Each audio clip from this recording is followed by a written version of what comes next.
Welcome to the After Party Hangover. I am your host, Mangria Fuel. What is going on, my man? Mangria, my man, what is shaking? Not this much. Hands. Wild card. Fly fast. Eat ass. Keith Lee is my spirit animal.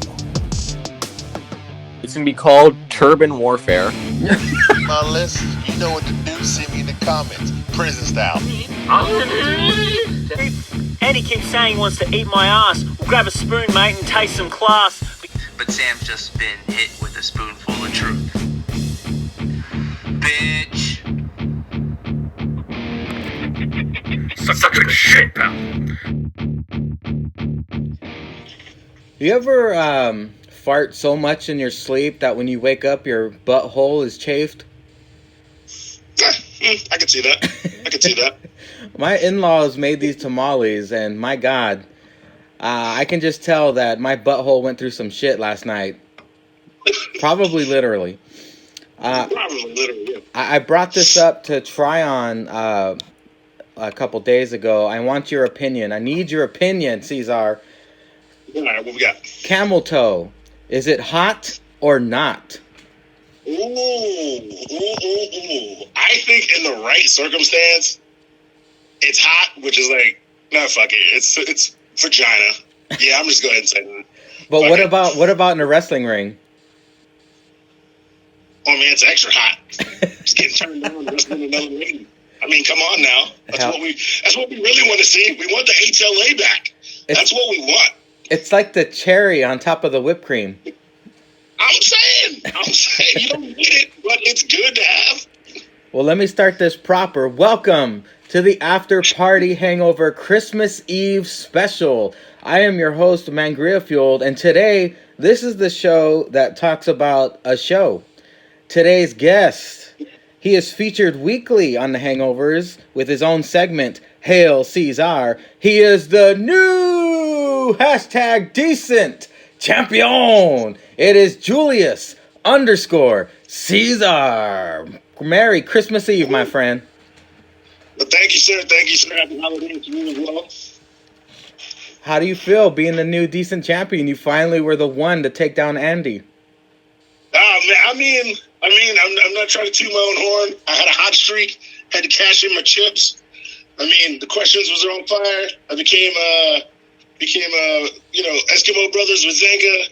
Got a T-shirt. I was like, bruh, I gotta do it. I think I got the juice. I was on a roll. You know, when you're on a roll, you gotta cash in your chips, baby. You gotta go all in. Well, look at Ceizar here, going all Ambrose Moxley on us. Well, hey, man, I know you mentioned last week that you gotten sick and your voice was messed up. Well, 2 days ago, it started happening to me. So today, I am officially sick. So we're both under the weather during this, so please forgive us, audience. The show goes on. The show goes on, baby. The show must go on, damn it. Okay, let's kick it off with SmackDown. Daniel Bryan comes out, he cuts his promo, pretty much, he's passionate. Daniel Bryan is back. He cut his hair off, he cut his beard off. Mr. Passionate DB is back.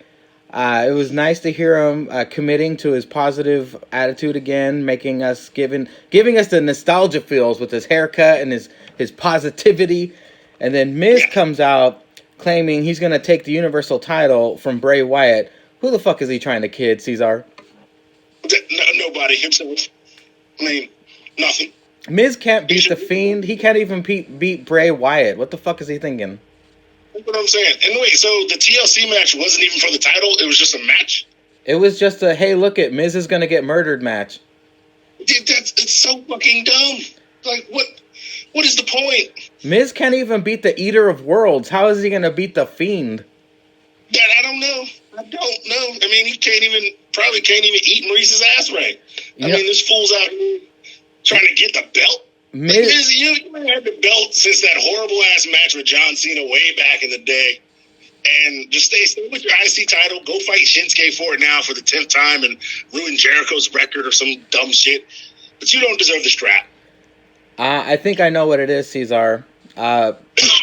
Miz is titty milk drunk. That titty milk be fucking with his head. They do. You know, I totally forgot that woman is pregnant again. I ain't mad at her. I couldn't stay off of her either. Exactly. But yeah, you can't just be hitting titty milk with your Apple Jacks in the morning and then going drunk to work. Who are you, Jimmy Uso? Get the fuck out of here. Well, who is he? Mike Kanellis? He's fucking tapping that ass. Like, every time he gets home, he just jumps inside his wife. I mean, I don't blame him, but come on, son. Come on, son. No wonder his cardio's up. I know, that's what I'm saying. I'm saying, man, just humping all day. Well, after that, Corbin comes out, and he basically just puts them both down, calling Daniel Bryan Baby Yoda, and he calls them both failures at being fathers. And Miz and Bryan look at each other and like, let's fuck this guy up. So they're about to take out Corbin when Dolph Ziggler in his trucker hat jumps in and attacks him from behind. Corbin and Dolph on top as a commercial break goes out. What did you think of this segment? Do you think Dolph Ziggler is even credible anymore as a sidekick? I no. And how did you not see this coming? Oh, the faces are going to beat up the heel, even though they don't like each other. But this guy's such an asshole. We got to kick his ass. And then here comes old Dolphy. Yeah, Truck Dolph. Coming in here, super kicking everybody, and giving Daniel Bryan the worst end of days I've seen in my life. And now they got a match later, of course. WWE, hashtag predictable at best. That's what I'm saying. Put that on the shirt. Well, they set up the main event for later in the night. It's going to be Bryan and Miz versus Dolph and Corbin. Whoop-de-doo. Heavy Machinery gets interviewed, and Otis calls Ham a mouthful of joy. I don't know if you caught that. And then we get that super sexy Mandy Rose coming up to Otis saying, Otis, I'm your secret Santa, and gives him a ham and a kiss on the cheek. And we couldn't see it, but you know you heard that wood. Yeah, oh yeah. And I thought I was having a good week being the champ. But now my man Otis got Mandy Rose to be nice to him, first of all. Got him a little kiss. A little good wood going out to the ring, and another ham. Yo, my man is riding high on top right now. You could see Otis's face getting paler and paler as all the blood was rushing to his dick. I seen it. Well, if that wasn't extra motivation enough, they take on the Revival in a Miracle on 34th Street brawl, because that's incredibly relevant, right? Do you think anyone even knows what the fuck that is? Nah, nope. I think we might be the only dinosaurs that understand what that reference still is. Yeah. Well, they basically just have a bunch of gifts and tables and everything and food around the ring. The Revival eventually put Otis through a table on the outside, and as they were going to commercial, I believe it was Wilder who fell on the floor looking at Otis and started laughing in his face. I got a pop out of that. Yeah. Did you also see Wilder kick the ramp on his way out because he tripped over it last week? Oh shit! No, I didn't catch that. Watch it again. Wilder comes out and just throws a little side kick at the part of the ramp that he fell over last week, and I fucking geeked for like 5 minutes. I had to rewind the match because I was like, I know this motherfucker did not kick the ramp, but no, he did. He did. It was hilarious. They need to back up 4 Brinks trucks and just keep the Revival in the WWE, because if they go to AEW, that's a major loss for WWE. Super loss. You can't afford, honestly, none of these programs at this time can afford a big loss. You know, now that you said it, there's something I did notice later on during the match, but the Revival eventually fight onto the entrance ramp. They do a bowling ball spot, and Wilder throws the ball at Tucky, but you know how that usually goes. It's supposed to hit you in the balls. This time it hit him in his left knee, which I don't know. It's probably not just as painful, but a bowling ball anywhere hurts. Yeah, I mean, it's better, and you throw it downhill so you get like the momentum, the ball's moving faster. But yeah, hit him in the knee instead of the balls. Hopefully, when they do the ball spot, there's a cup there. It probably still hurts, but I would figure that knee would hurt probably a little bit more worse, especially if he doesn't have like knee pads on or something. And Tucky did do a good job of selling that. But the part I was talking about earlier was they put the Christmas tree by the turnbuckle, And if you caught Wilder stomping the ramp, you must have caught this. They threw Dawson Irish whipped Wilder into the Christmas tree on accident. He acts like the Christmas tree is a porcupine, and then he does the Home Alone hand scream. Did you notice that? He put his hands on his face and did the ah! That shit was awesome. My God, these guys are money. What the hell is WWE thinking? I don't even know. I actually even enjoyed the commentary because Corey Graves had me weak during this match as well. And Michael Cole obsessing about the ham until it fell on the floor. I think you got to check about it. He's like, get your fingers off of that. Yeah, he's like, I want to know if Mandy Rose can cook. Like, that shit had me weak. Well, if the kiss and the ham didn't motivate Otis enough, Dawson gets Mandy's ham and throws it on the ground. Camera smash cuts to Otis's face. You can hear him go, Tucker! The steam coming off his fat head, and he starts fucking them both up.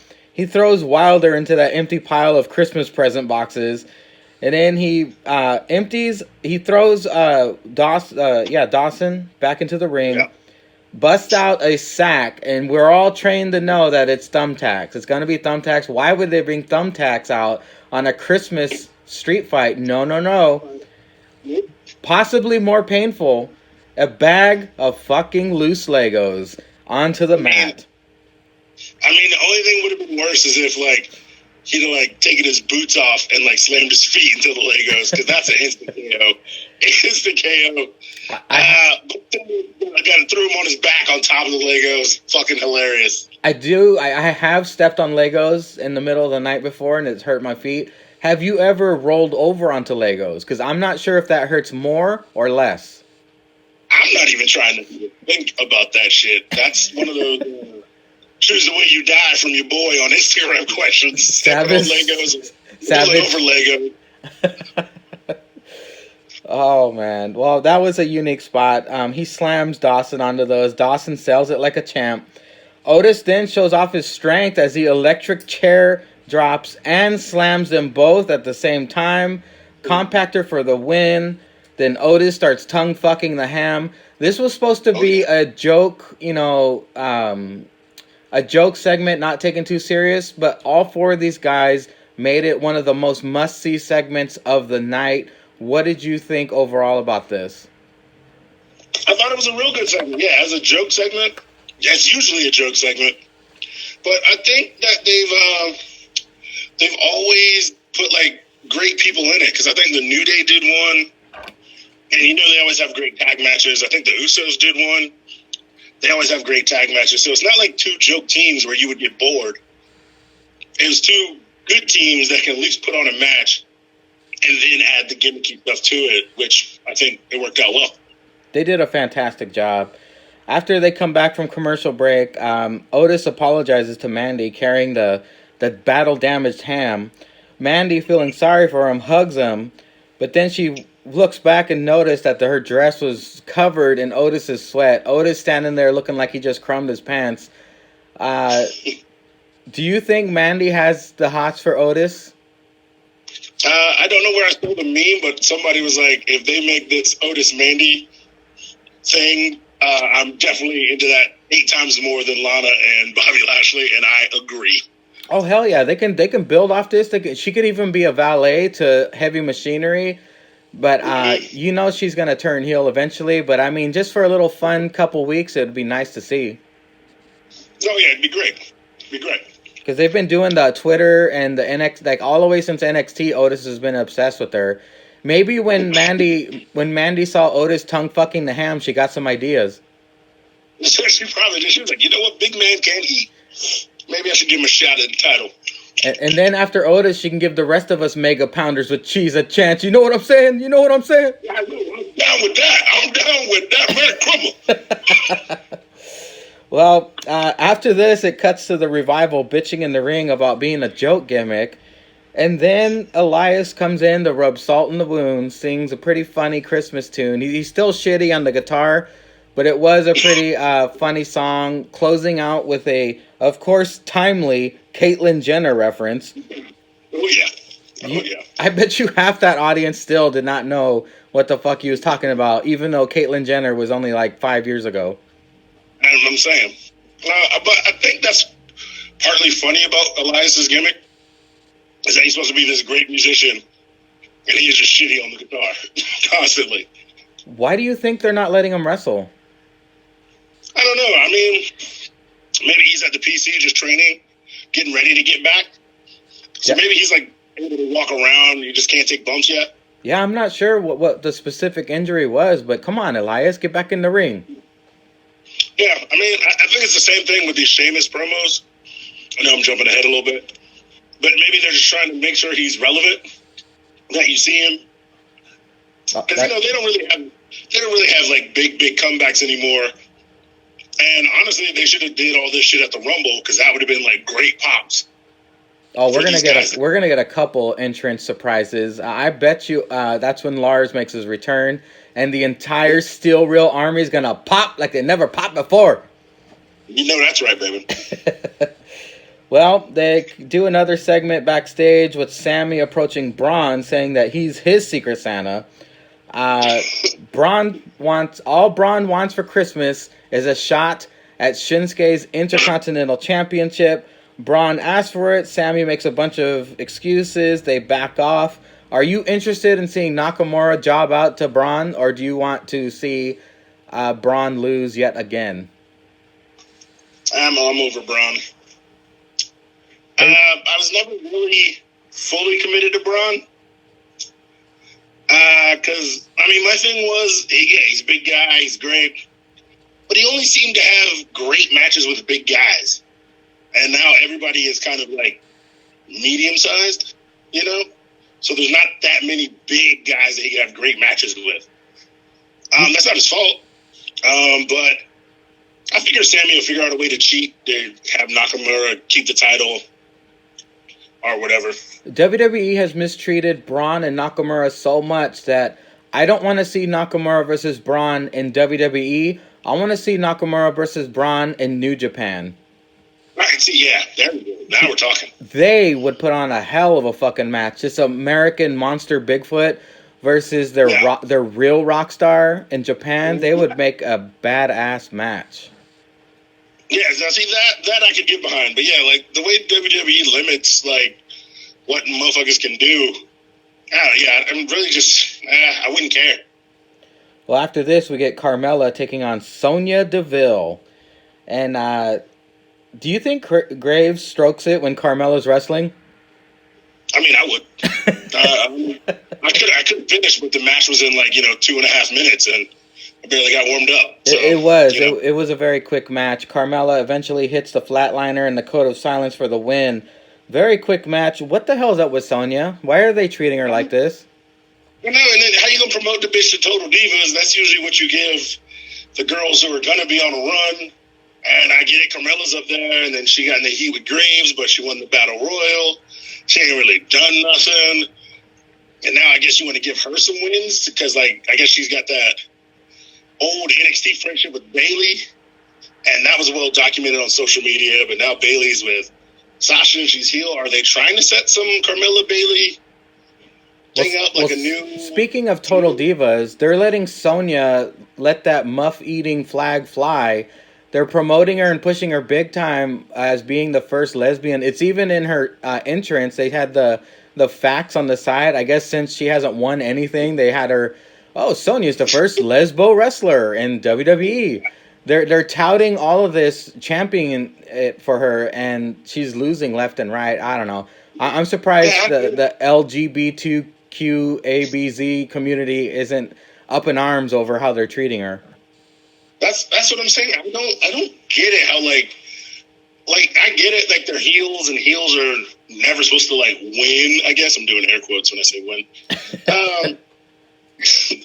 shout out to Zanger because he did that. Well, you have to tell the people. So you got to tell them. You got to tell them. But I mean, when you're promoting somebody, if they happen to tune in and see this person, they're like, well, this person's all over my Instagram feed. This person's all over this. This person's in this magazine. Why are they getting the shit kicked out of them in 4 minutes? Do they suck as a wrestler and this is just what they do? They just take pictures and be on TV shows. Like, I don't get it. Like, that's what I would be like. Like, if you want to get new people to watch and you try to link them to somebody, why have these people lose all the time? I bet you if they had this storyline in the 90s Attitude Era, they'd make her cut her hair to like a butch hairdo and put her in flannel and have her wrestle as the like trucker dyke.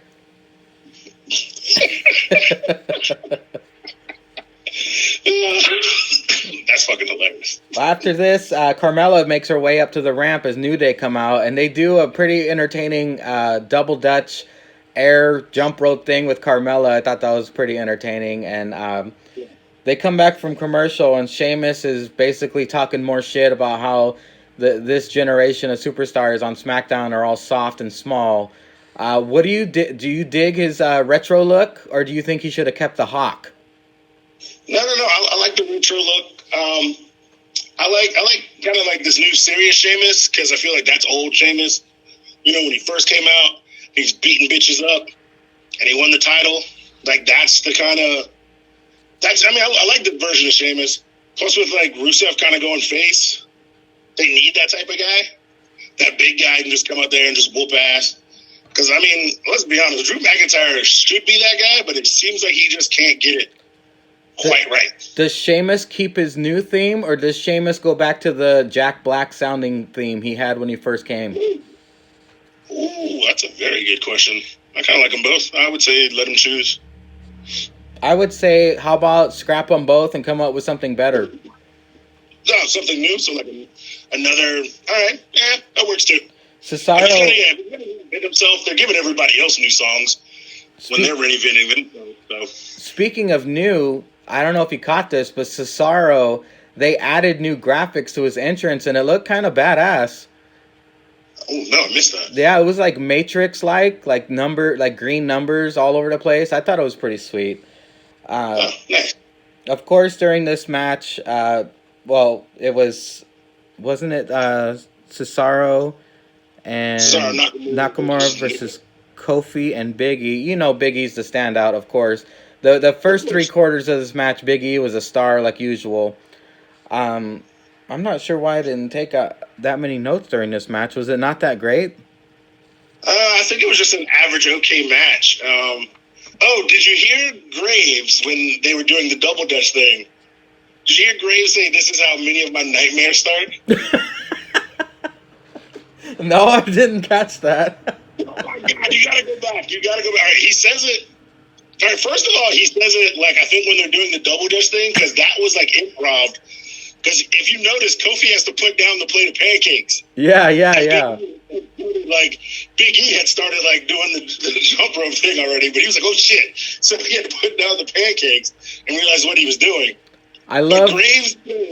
Graves actually says, he goes, Graves, he's like, Cole, this is how most of my nightmares start.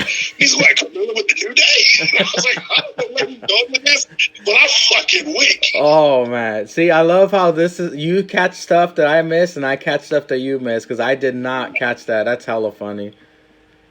Yeah, Graves cracks me up, dude. I'm really intent on listening to Graves when people come out, because that's when he usually says his funniest shit. He says his funniest shit, and sometimes it's inside jokes and stuff, but, I mean, you listen to his podcast, and he still continues to rag on the New Day, but he does praise them a lot, too. Yeah.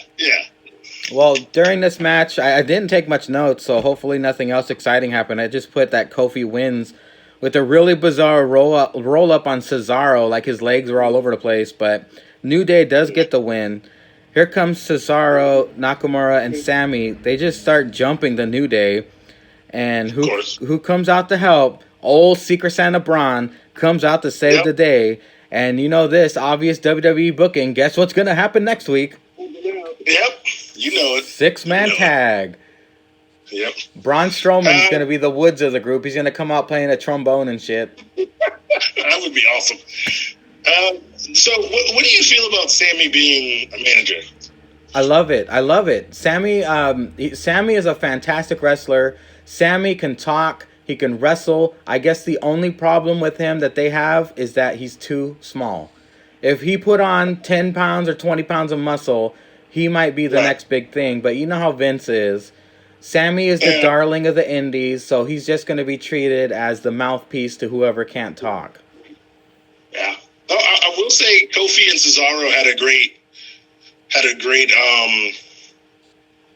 segment in the match where Kofi was hitting all of his high spots.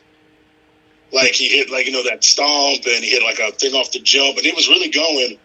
And then he went for the Trouble in Paradise, and Cesaro picked him up and then gave him that fucking uppercut. Oh yeah, yep, I remember that. And I was like, damn, these motherfuckers can go. I was like, both of these motherfuckers can go. You know, Kofi and Cesaro have been wrestling each other for years, and that's how they have that incredible chemistry together. Yeah, and then, even how, Kofi went for something else, like another Hurricane Rana. And the way Cesaro rolled him up, and then he kicked out, and then he turned that into the spin. Yep. And I was just like, man, these motherfuckers are really, putting shit together. I wouldn't have, I guess, they didn't know about each other because they got the chemistry. But I really, enjoyed when they were wrestling. I was paying more attention than when anybody else was in the ring. Yeah, their chemistry is incredible. It's a damn shame that Cesaro didn't get a title shot in his, earlier in his career like Kofi has recently. Maybe, I don't know, maybe he wins the Rumble. I've seen stranger things happen. We'll see. Sure. But up next... That would be a great World Heavyweight match if, let's say, Kofi could win it again. Oh, yeah. With Cesaro being, that would be a great pay-per-view match, I think, would be. Because Cesaro performs at pay-per-views. Kofi, he's Kofi versus Cesaro has SummerSlam written all over it. Yeah. So, damn, that'd be tough. That'd be real tough. We go to Miz and Daniel Bryan backstage. Miz thanks Daniel Bryan for the help at TLC, and Daniel Bryan's like, I didn't do that for you. I did that for me. Yeah. And he's like, oh, I don't like you. You know that, right? Well, I don't like you the more. I don't like you the most. It was a pretty entertaining back and forth between the two. Yeah, great stuff. I did see somebody did a 10-year challenge, because I guess 10 years ago, that's when Bryan entered NXT. That's right. So they're like, don't like each other then, don't like each other now. It was start of the decade, end of the decade. We'll talk about long-term storytelling, huh? Right, and then I like how they're both faces and they still hate each other. it's that of their relationship. They're both faces. They both hate other people that they got to fight, and they still hate each other. Speaking of 10 years ago, how much do you think Daniel Bryan or Bryan Danielson hated that Miz was supposed to be his fucking mentor when the Dragon, Bryan Danielson, could wrestle circles around Miz all day, every day, even back then? I'd have been pissed. I'd have been, what? This MTV motherfucker supposed to train me on how to wrestle? Get the fuck to the top of the heap. MTV? I'd have been pissed. The only upper hand that Miz had over Daniel Bryan 10 years ago maybe was promo skills. Other than that, Daniel Bryan was the shit. Yeah, it was mic skills. That's all it was. Miz always had that presence and mic skills, and he could always get a reaction, how he wanted. Yeah. Out of the crowd. But yeah, that was it. His wrestling has finally come along. But yeah, Daniel Bryan fucking wrestled circles, squares, triangles, all the fucking rainbows in the fucking Fruity Pebble shit. Come on. Well, up next, we get Sasha Banks escorting Bayley to the ring as we get Dana Brooke versus the SmackDown Women's Champion Bayley in a non-title match. Apparently, Batista's dick is magic because it not only made Dana relevant again, but she's getting opportunities. There we go. It's Batista's dick, man. It's a mythical dragon. I mean, that shit's a better rocket ship than the Edge and Christian podcast. If you ever listen to that, everybody they talk to fucking won gold 2 months later. Batista's dick is thick as a redwood and shoots magic. Seen it. Well, I haven't. I'm guessing it would. Hey, if you do seen it, you best be telling the group what it looks like. Well, apparently, like I said, it shoots magic because Dana now can hit a decent senton bomb. I don't know if you caught that. Yeah, I saw it. She can do a Batista bomb, not as great, but I mean, Dana's evolving very quickly, and she's getting pushed, which I like. Of course, Bailey eventually hits her with her weird new finisher. Did you catch that? Like, Bailey, this is the second week in a row where she like wraps the arm up around her leg and then does like a. It almost looks like Charlotte's. What is that? Natural selection. Yes. It looks like a natural selection, but with an arm wrapped up in it. Yeah, I don't get it. I don't get what's not wrong with the Bailey to belly. I mean, just because she's not a good guy anymore doesn't mean that bitch ain't still got the hugging powers of, I don't know, anybody else. I mean, that's what she did. Well, people. Her arms are so strong. Why not still use it? Well, people were bitching that the Bailey to belly wasn't devastating at all, but look at this new one. This is even worse. Yeah, super light. I was like, what? And every time I see it, I'm just like, man, that looks off. Well, Bailey and Sasha, for some reason, start mean girling Dana Brooke in the middle of the ring. And here comes the savior, Lacey Evans. That hot piece of ass gets in there, scares them off, and cuts a promo challenging Sasha Banks. If you want to be a real lady, you come in here and get your ass kicked. So they come back from commercial. It was a pretty decent match. Sasha dominated most of it. Lacey Evans eventually kicks Sasha out of the ring. The fight continues. Sasha Banks beats up Lacey in front of her daughter and kind of gets in Lacey's daughter's face. And Lacey's daughter like takes a swing at her and goes, grrr. Yeah. That little girl's a tough little shit, man. Oh, that's a tough little shit. You are correct, sir. I love the way Sasha always seems to piss off little kids in the crowd at the best moments, man. At like the best moments. Like I thought the ending was, whatever. They're going to set it up for a tag match or whatever. But that was a great setup. Yeah, why not beat you up in front of your kids? Well, I never get tired of it. Well, hey, man, they're bringing in all these wrestlers' kids. They're bringing in Dominic. They brought in Nicholas at WrestleMania. Why are they discriminating against women? Why not have Lacey's daughter take on Sasha? Why not? Book it. I'll book it. Yeah, book it. Come on, Jake. They're both the same height. Book that shit. Dana, why did Dana? Okay, that pissed Lacey off. Understandably, Lacey jumps, Sasha beats the shit out of her, and then Dana pulls her off. Why did she pull her off? I don't know. Maybe I don't know. They gotta end it the way they gotta end it so that there's no real winner. And it's ultimately going to lead to a tag match anyway. Yeah, it's probably lead to a. Well, I mean, they can't have it at the Rumble because they'll be in the Rumble, but it'll lead to a tag match probably by. January, right before the Rumble or some shit. Well, we make it to the main event. Daniel Bryan and The Miz versus King Corbin and Dolph Ziggler. This match started out hot.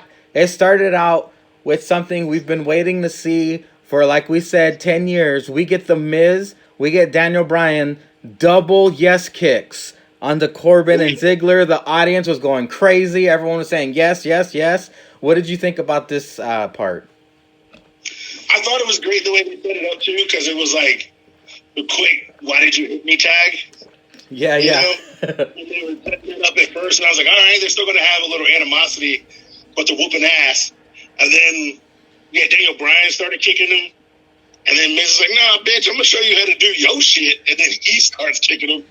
And then, of course, Corbin or Dolph run over, and then they set it up where both of them. So I thought it was real, real good. And a real good way to start off the match. I thought that was probably the best way to start it off. I love their odd couple chemistry because odd couple chemistries of the past, like your Rock and Sock connections, it was Mick Foley like begging to be a part of the Rock's. He wanted to be his friend. And then we have Booker T and Goldie. Goldie wanted to be Booker T's friend. But this one, these two are both good. They don't want to be each other's friends. It's just the enemy of my enemy is my friend is their chemistry. Which worked for Daniel Bryan and Kane. Yes. They didn't like each other. Maybe it's just Daniel Bryan. maybe it's just a dick in real life. Well, I've heard vegans are dicks, so I believe that 100%. All right, must be true. Well, for a regular match with no stakes, I appreciate the crowd being as into this match as they were. They were popping big time. Miz and Daniel Bryan working well together. Miz eventually locks in the figure 4 for the win over Ziggler. Then they announced the triple threat match next week on SmackDown. It'll be Daniel Bryan versus The Miz versus King Corbin for the opportunity to get murdered by The Fiend. No, you know it. Well, the lights start to shut off individually as SmackDown goes off the air, and of course, us viewers, we don't know what happened. However, the great Gretzky 99 was in attendance, my friend. He was there for a SmackDown, and he told us that after SmackDown Live, or SmackDown went off the air, The Fiend attacked Ziggler, Miz, and Corbin, and he said that Bryan was out of sight. Bryan was still there, but he was like off to the side, like I guess hiding or something. But Miz, Corbin, and Ziggler were the next victims of The Fiend. Gotta love that. Which is weird because I think he would attack Bryan, Miz, and Corbin. But I mean, I still respect it. Hey, it's fresh that he's attacking a heel for once. Right. Yeah. Well, let's move on to the shit show called Monday Night Raw. Last night. We get Kevin Owens coming out, kicking things off, as Mojo Rawley, the person no one wants, interrupts him with a new theme song, by the way, which was, I mean, it's not great, but it's way better than his last theme song. True. Did you catch this? As he was coming out and cutting a promo on Kevin, it sounded like the audio was altered to make, I don't know, his promo shorter or something, but if you go back and catch it, the audio was very strange during Mojo's promo because KO just like cut him off and said, "All right, let's fight." Yeah.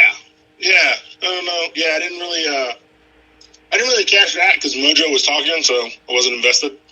Well, I understand. We get a no DQ match between the two, and Kevin Owens introduces the weapons first. However, Mojo is the first to use them. It was mainly chairs.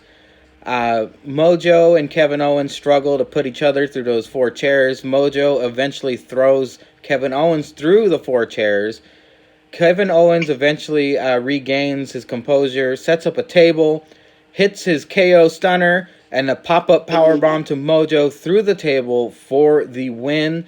Did you like this match, or did you think that you could skip it? If we were talking to someone who hasn't watched Raw, would you recommend watching this, or would you say, you know what, fast forward? I mean, you can watch it if you just want, a quick gimmick match. Because I don't think the match was that long. It wasn't that long, and it was a soft opening for me. Like, it was just like, okay, Mojo loses again. What else is new? So, about the promo thing, I thought that was weird because, like, Kevin Owens come out and saying he has a promo, then he has a DQ match. Mojo should have just came out and fought him.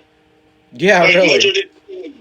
It's kind of like he recapped everything Kevin Owens said, because I remember Kevin Owens was like, yeah, I just said that. Yeah, this Raw was heavy on recaps. I'm guessing because they didn't have much for Raw. I feel sorry for the audience that had to sit through back-to-back Raws, by the way. This is the same audience from last week. They filmed 2 Raws. Oh, God. Oh, yeah. I have to give everybody time off for Christmas. Okay. Yeah, makes sense. Well, anyway, KO gets back to the original promo he was cutting before Mojo interrupted him, saying, I got a lot of fight left. And Seth and AOP, you're going to beat my ass anyway, so let's just get this done. And then he wiped blood on his cheeks. Where the fuck did that come from? Yeah, I don't know. I also thought this shit was weird. And he's just like, yeah, you're going to come out and beat my ass, so I ain't leaving until you come out and beat my ass. Well, I mean, like, the blood. Like, did he get it from Mojo's tampon? Like, who the fuck was bleeding? Yeah. I mean, it had to be, because Mojo went through the table. I didn't see anywhere else Kevin Owens could get cut. That was very strange. Eventually, Seth and AOP come out. Seth offers a handshake saying, hey, man, it's fine. Let's just forget about this. It's fine. And gets super kicked for his trouble. Seth and AOP beat down Kevin Owens. Super predictable. And that whole part didn't matter. This part matters right here, and it will come up later. Samoa Joe, then, they ask, King and Big Dick Vic ask Samoa Joe, what are your thoughts on this? And Samoa Joe very seriously says, these guys are a threat. Their locker room needs to take them serious. They've been called out. Seth and the AOP want you to step your game up, or you're going to have to answer to them. This is a very serious threat. And he was doing a good job. He put them over big time. Yeah. But then he did also bash them as well later. Because I remember he said I would call these guys savages, but that's an insult to savages everywhere. Well, and he also said, he's like, I know men like this. I come from an island with men like this. These two are just thugs. They're not grown men. They're not big. They're not a bad man. Like my father was a bad man. I am a bad man. These two are just thugs. So he did say that also. But he did say that, yeah, you have to take them serious, though. Samoa Joe's commentary chops are fucking flawless. He might have had a couple slip-ups last week, but he was on fire this entire show. Oh, yeah. And this was foreshadowing to what happens later on the night. I won't say it yet, but I loved it. Up next, we get a reoccurring segment throughout the whole night. I want to know what your thoughts are on this. I'll give you mine. Throughout the night, we get R-Truth in Times Square having a skit with Tozawa and the referee over the 24/7 championship. Tozawa pins Truth, wins the title, and runs off. What are your thoughts on this inserted Christmas segment? To me right now, R-Truth can do no wrong. He's the entertaining part of Raw. You know, he's there to honestly lift your spirits because you probably watched something terrible or somebody cut a bad promo. So you knew to do stupid shit. And as a city as big as New York, you knew it was going to take all show for them to finally get back around. And, you know, the shit with Santa and whatnot, because why not? It's Christmas. Well, I don't mind R-Truth. I gotta say the first segment, this one, and the closing one, I was a big fan of. The in-between stuff was kind of ridiculous, but I mean, you know, to each his own, it's fine. Yeah, that's okay. I never take R-Truth too seriously. Yeah. Sometimes I do when he comes, like, to the ring and they're having a match, then I'll watch, like, you know, all right, this is an R-Truth match. But when he's outside the ring, I'm there just for the laughs. I guess the biggest part out of this whole segment was that the 24/7 title is finally being featured again. Yeah. And then R-Truth's comedy chops, of course. Of course. Well, after this, here we go again. Bobby Lashley and Lana come out. We got this impromptu match of Bobby Lashley versus Cedric Alexander. This match was whatever. I mean, these two can go. Cedric was very impressive. However, there was a very weird spot. I don't know if you caught this. I thought I was seeing things. I had to rewind it. There was a weird spot in the corner where Lashley had Cedric and he was like pounding on him. But Lashley raised his fist and Cedric like flinched hardcore and Lashley didn't even hit him. Did you catch that? No, I missed that one. I fucking popped because I thought that he messed up or something. I don't know if that was on purpose or accident. I just thought that was funny. Oh, shit. Yeah, let me go back and rewatch that. Cedric, he eventually does get the upper hand when Lana grabbed the mic and suggested a Greco-Roman wrestling match instead because Lana doesn't want Lashley to have a black eye or swollen face during their wedding next week.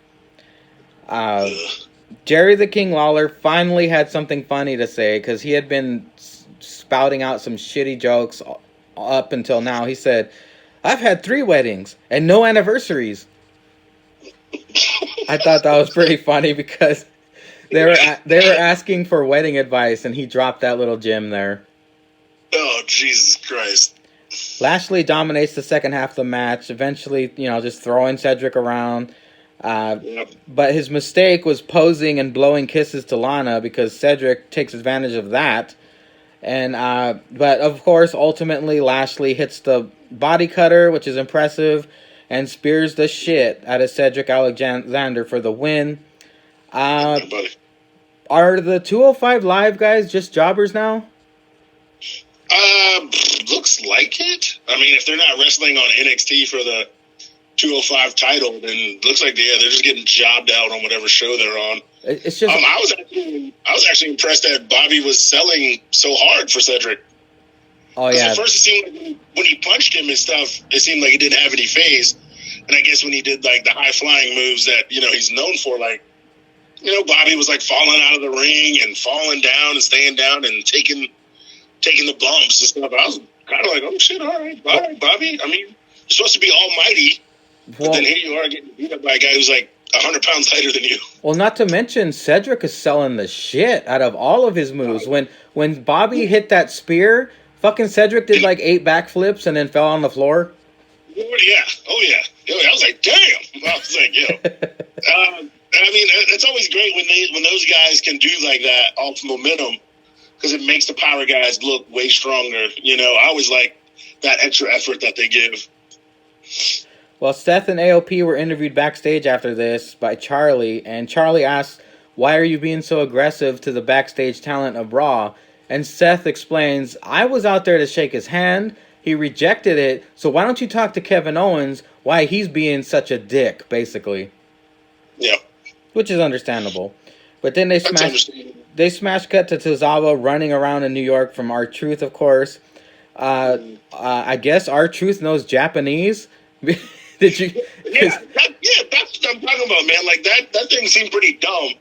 But then R-Truth was like, "What do you mean it's my fault?" I was like, bruh, this man doesn't know this belt says 24/7, but he can speak fluent Japanese and understand. I was like, get the fuck out of here. See, that's the nuances I like about R-Truth. I skipped over this. I should have mentioned this, but the first skit was R-Truth saying that he was supposed to be with The Rock as he lit the tree, and he grabbed some like audience, some crowd member and said, "Hey, do you know where this is?" And the crowd member goes, "Well, first of all, this is all in Japanese."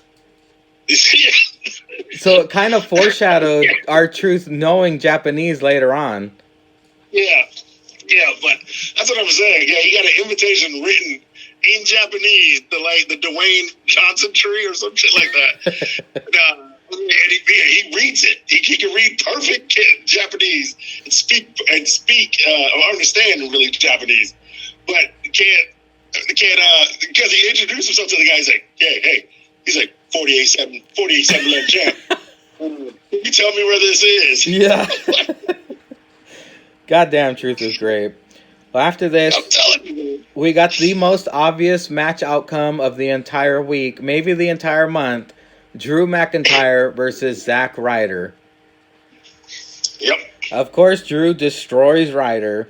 Drew, easy. He wins with the winning move from the finishing move Krumoff's, the Claymore kick. He took out Hawkins and Ryder. He cuts a promo basically saying 2020 belongs to Drew McIntyre.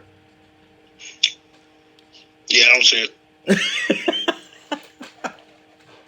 Why is that? Because of the way they've been booking him? Yeah, I just don't see it. It's basically, Drew McIntyre seems like he's the break glass in case of emergency guy.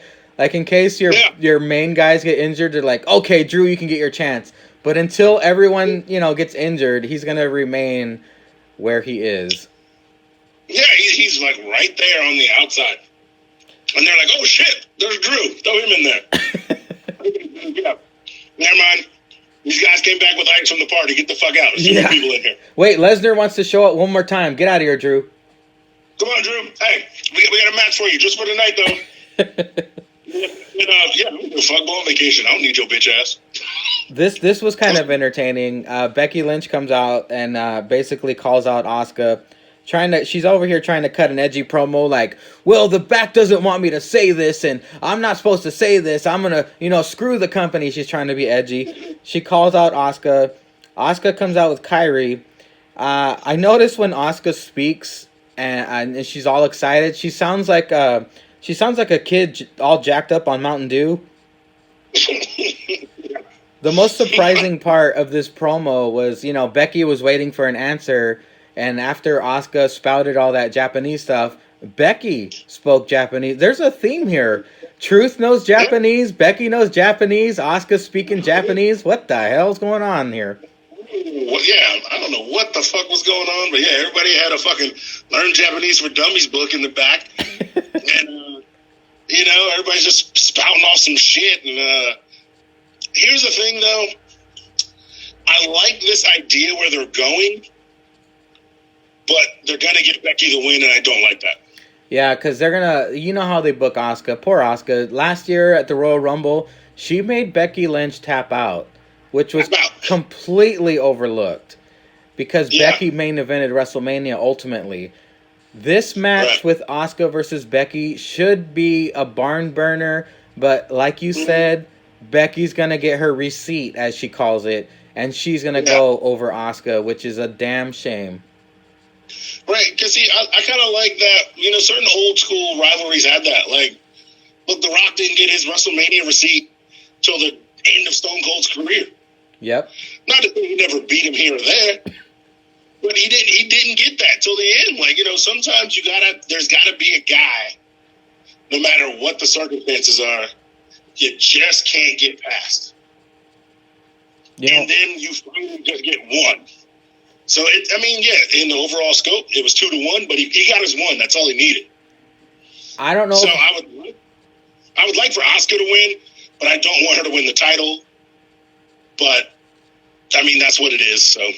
I don't know if I'm the minority in this thought, but when Asuka lost to Charlotte at WrestleMania, I was very disappointed. I wanted Asuka to establish dominance like no other Japanese star has established in WWE. Charlotte is the greatest of all time. I will give everybody that. But give Asuka a decent run before you bury the fuck out of her. All right, was the title on the line? Yes, it was Asuka versus Charlotte for the SmackDown Women's Championship. Well, I don't think I was mad at that because the match was actually great. It was a surprising thing for me because I really thought Asuka was going to win. Well, not only that, Charlotte made her tap out. Yeah, it wasn't. That's what it was. Charlotte made her tap out. My shit I was mad about is at the Rumble, she beat Becky for the title, and then lost that shit on a SmackDown, 2 months later to Charlotte. Yes. Yep. To set up this 3-way for WrestleMania. That was some baby back bullshit. Oh yeah. That was what I was pissed about it. I wasn't mad that she lost. Because I get it, they don't want to have that super undefeated streak go on forever. Sometimes you just got to take an L. All right? And you can explain it many different ways. Oh, it was like WrestleMania. She wasn't ready. Charlotte's already had 2 before. Whatever. Charlotte's back on this undefeated pay-per-view streak. Whatever. Whatever. You can explain it many different ways. That was fine. It could have gone either way for me, and I would have been happy about the first one. But the second one, that was some bullshit. That's what I thought was some bullshit. Well, back to the segment. It's still unclear if the challenge was accepted. They both spoke Japanese to each other, but nobody knows what the fuck they said. So was the challenge accepted or not? I don't know. Big Dick Vic was screaming something, but it was going to commercial. he was like, "Oh no, Women's Championship, Becky, Asuka, is it going to happen?" And then it went to commercial. We can pretty much guarantee though that's going to be a Royal Rumble rematch. Right, which is also good and bad because you got tag team titles that, if you want to make them relevant and keep trying to make them relevant, should be on the line at a major 4 pay-per-view. But you got one half of the team fighting for the Women's Championship. What the fuck's going on? I know I said at the beginning of this that Raw was a dog shit show, but this upcoming segment was actually entertaining as well. It was a anything you can do, I can do better match. Aleister Black fought a jobber. Very quick matchup. On his way out, Buddy Murphy's music hits. Mad Dogs him on the way to the ring. Buddy Murphy kept looking at Aleister during the match because he did the lifting up with the foot. And Buddy Murphy also defeated his jobber very quickly. Then Aleister comes to the ring for some reason and reaches his hand out. Why was he going to shake his hand? Was it because of the match last week?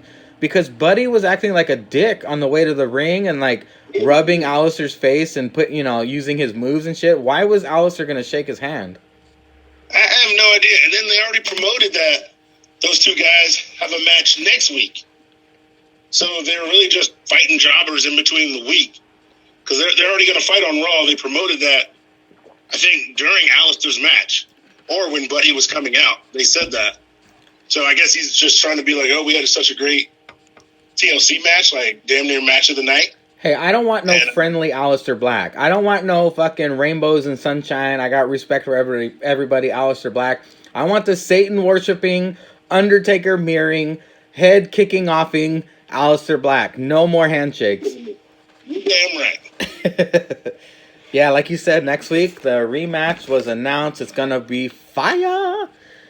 We get that's right. Rey Mysterio backstage interview basically saying that this match against Seth will never be fair because Seth has backup, Seth has the AOP, but it's a first time ever match. He wishes it would have been fair. And he's actually foreshadowing what does happen later on in the night. But we get Ricochet versus Tony Nese, another 205 Live jobber. This was a good match.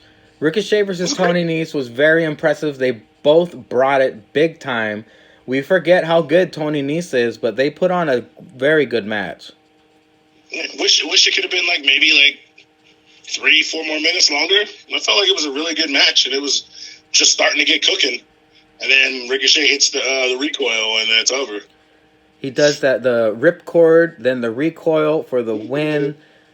For these no-stakes matches, they're not doing too bad. No, very entertaining, good stuff. But like I said, I wish that match was a little bit longer. Would have been fine for me if that match was longer. Then we get Tozawa and Truth segment again. Tozawa hiding behind a Christmas tree. Truth and the ref are looking for Tozawa. Truth was about to go off in a different direction, and then fucking Tozawa gets out from under the tree and runs. Why didn't he just stay there and wait for them to leave? I don't know, man. It's just dumb. You know what I do like about these, though? The refs are really super impartial. That ref came there with Tozawa, with, knowing he's going to jump Truth to steal the title. And then what's the ref do? He doesn't run away with the guy who brought him there. No, he sticks around with Truth to help him find Tozawa, just in case he wants to roll his dumb ass up and win the title back. That's the shit that really gets me. With no coat. With no coat. It's freezing. It's snowing. No fucking coat. Ref with his hard-ass nipples. Pinning for counting the 3 count with no fucking coat. I felt bad for that dude. I didn't feel bad for him. You know why? You white people don't get cold. I'm saying. White people don't get cold. Y'all motherfuckers be having shorts on in the middle of goddamn February and shit. And fucking t-shirts. Yeah, R-Truth, fucking jacket, scarf. Tozawa, jacket, scarf. Ref. I gotta say, as a mega pounder with cheese, I got tons of insulation, so I don't really get cold. But you're right, white people they don't really get cold at all. Look, I'm fat guy myself. I don't really get cold. I run hot. That motherfucker weighs $180 and he's a ref. He should be cold. Well, up next we get a debuting Chelsea Green. Chelsea Green debuts on Monday Night Raw. She's from NXT, taking on Charlotte Flair. I really like Chelsea Green's look.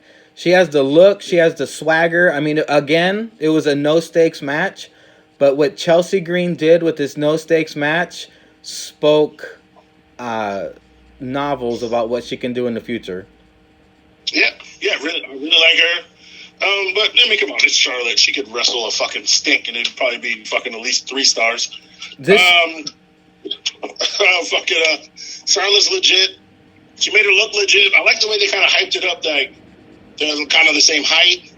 Yeah. And Chelsea Green is an unknown to Charlotte, so she might have some trouble in the beginning, which, looked like it did after, and I like the way they kind of played off that. I thought they mentioned it a little bit too much, but at least they said it. And she is very tall and whatever. And I thought it was a really good match. The only move that stood out did not come from Charlotte. It came from Chelsea, where Chelsea was in the corner with Charlotte. Chelsea got her on her knees, did like a surfboard stretch with her arms, and then with her foot stomped Charlotte's face into the turnbuckle. Yeah. That was impressive. Other than that, The only other noticeable thing about this match was the commentators kept stepping all over King's shitty jokes. Yeah. Like, King tried to say, "Oh, I tried to give her a mistletoe," or some bullshit, and the commentators just kept stepping all over his joke. I thought that was funny. Yeah. That's what they need to do. Just keep that shit moving. Speaking of keeping it moving, we get another Tozawa and R-Truth segment after this match. This time, they run into Santa. Santa basically tells them, "Hey, it's Christmas. You guys need to be kind to each other. Come on now. I have gifts for you. And, Truth, your gift is over there on the sleigh. Tozawa, look what I got for you." Tozawa gets hit with the sack. Santa Claus wins the 24/7 championship. Yeah, see, Tozawa should have thought it coming. It ain't Christmas yet, bro. It's fucking Monday. Fucking, yeah, see? Damn foreigners don't know. Fucking it up. Fucking it up. Exactly. I'd have been like, "It ain't Christmas, bitch. It's the 23rd. Then I would have kicked his ass and ran off. You know what? This segment lacked Japanese speak.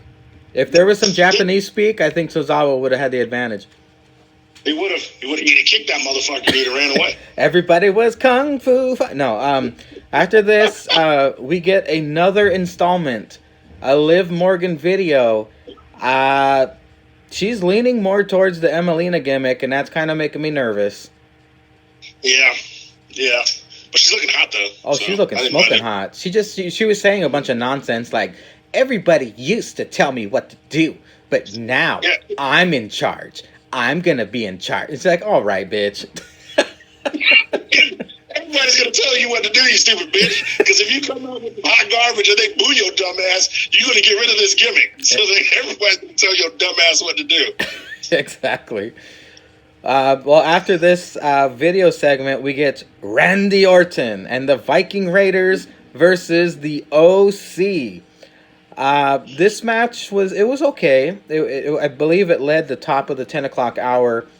Some interesting stuff I wrote about this was during the match. It's a very throwaway couple seconds, but AJ Styles was beating down one of the Viking Raiders, and AJ Styles kind of got close to Randy Orton, and Randy Orton leaned over and tried the too sweet AJ. Did you see that? Yeah, and AJ almost fell for it. He almost fell for it. Like, what the fuck? Randy Orton's the greatest, man. I can't wait till he gets to the point where he's dad bod Orton like Jericho. Like Jericho, then you gotta give him the strap. Exactly. The OC were basically dominating the Viking Raiders at the beginning of this match, beating the shit out of them. Orton eventually does get the hot tag. He throws Gallows over the top rope, trying to set him up for that DDT, but instead does a funny poke to the eye to Gallows. Gallows maintains his composure, tosses Orton over the top rope. This is where Orton tweaks his knee, and that was the beginning of the knee punishment. Orton gets dominated by all three of the OC. Orton eventually hits a hot tag to the Viking Raiders. Viking Raiders get the upper hand. For some reason, Orton blind tags himself in. He tags Eric. Orton to Anderson hits the RKO. AJ hits the phenomenal forearm for the win.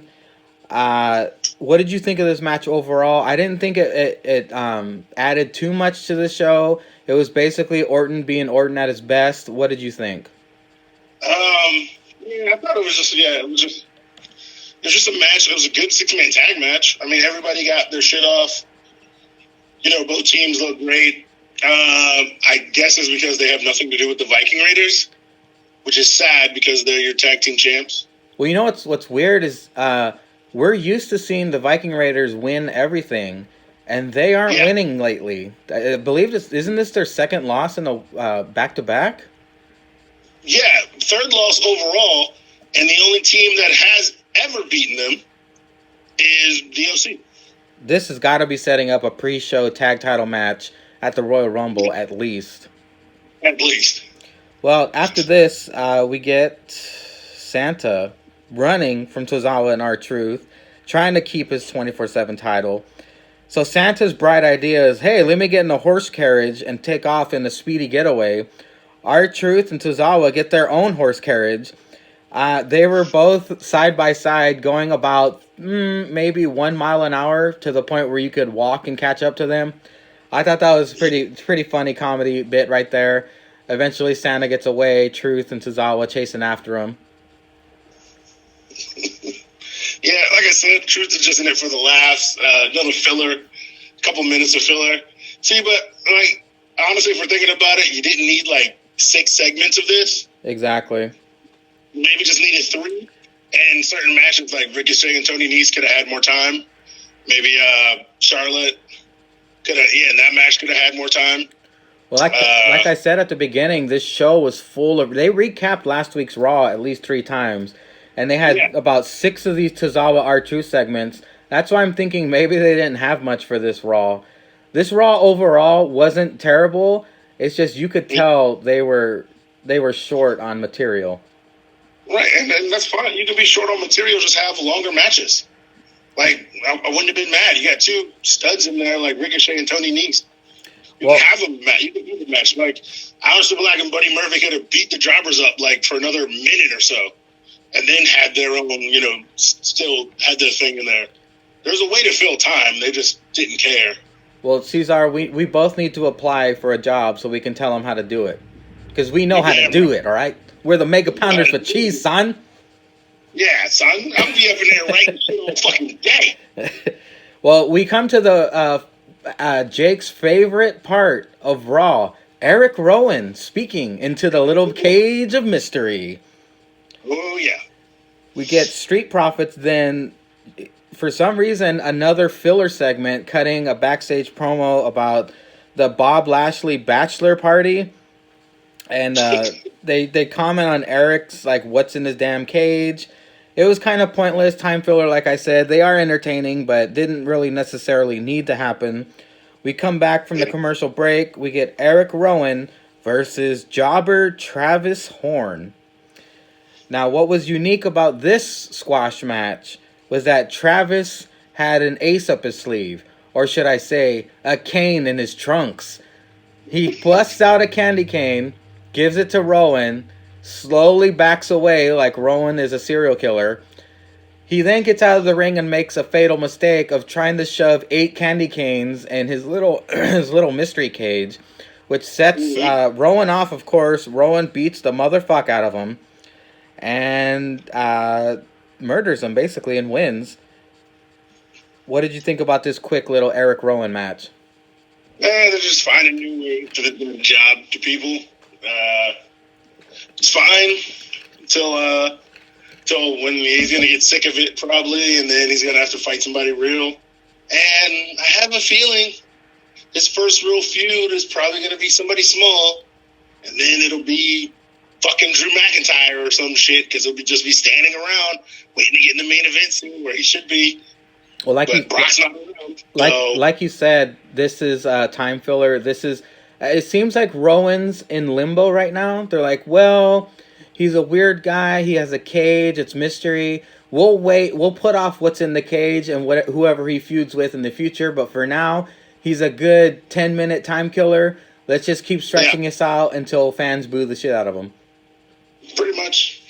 And plus, they heard the Steel Raw after party. They're like, you know what? It pisses Jake off. It creates good content for the Steel Raw after party. We'll just stretch this out a little longer. Yeah, of course. I mean, you do anything to piss Jake off. At the top of the ramp, Rowan does feed whatever's in there a candy cane, by the way. That's how they close out that segment. Yeah. We get the closing segment of the R-Truth Santa Tozawa story. Truth gets his title back finally. Santa says, you guys are fighting on Christmas. You're both going to get cold.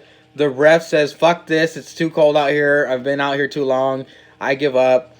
Truth and Tozawa eventually say, yeah, well, there's no ref. You want to go hang out? And they're like, yeah, okay. So that's how they close out that segment. I thought that was funny that the ref finally blew up at them and said, this is crazy. Yeah, of course. He got sick of running around New York all day. Well, after... So the ref truly have the power of the 24/7 championship. That's true. They didn't give a fuck. Nobody could get pinned. That's true. They should be fucking... They should have got the ref in Secret Santa and buttered him up or something.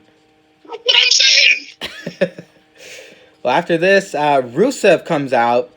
Very happy Rusev. He's showing off fan sign support for him. We come back from commercial. Rusev cuts a promo saying, "You know what? Who cares? Lana's wedding day is going to be on Rusev Day anyway. I'm happy." And he said like the biggest blow he can give to Bobby Lashley is letting Lana marry him. That's how he can get his ultimate revenge. Doesn't have to pay alimony. Does that end the story? Are we done, or do you think Rusev's going to interrupt the wedding next week? Of course he's going to interrupt the wedding. God, they just can't let this go, can they? They just got to keep perpetuating it. And... The only way it seems more funny to me is if, I don't know, see, Bobby Lashley's not feuding with anybody else. If he's feuding with somebody else, that guy would try to interrupt the wedding, and then Rusev would come up and beat that guy up because he doesn't want to pay a lot of alimony anymore. So he's like, no, I got this. Y'all keep getting fucking married. I don't give two shits. Like, that's the only way they can spin this and then end it. Right before Lashley says "I do," the pastor says, "Does anybody what did he say? Does anyone have objection to where these two should get married?" Guess who comes out? Leo Rush. Bobby, what the hell, man? What the hell? I thought we had something here, man. What the hell? And then Lana goes, "Shut up!" And then that can add another wrinkle to that stupid story. Yeah, but it could. He could like, man, I wasn't even invited to the bachelor party. This is some bullshit. All right, I'll give you that. That shit could be good. Well, we get a quick squash match. Rusev takes on No Way Jose. It was unclear who the heel was supposed to be. I don't know if this was face on face, but, you know, Rusev having them angry faces kind of made him look like the heel. But after Rusev won, he picked up No Way Jose. He's like, oh, it's fine. He goes out.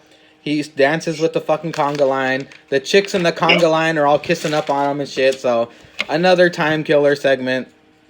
Yep. We get Seth Rollins interviewed again.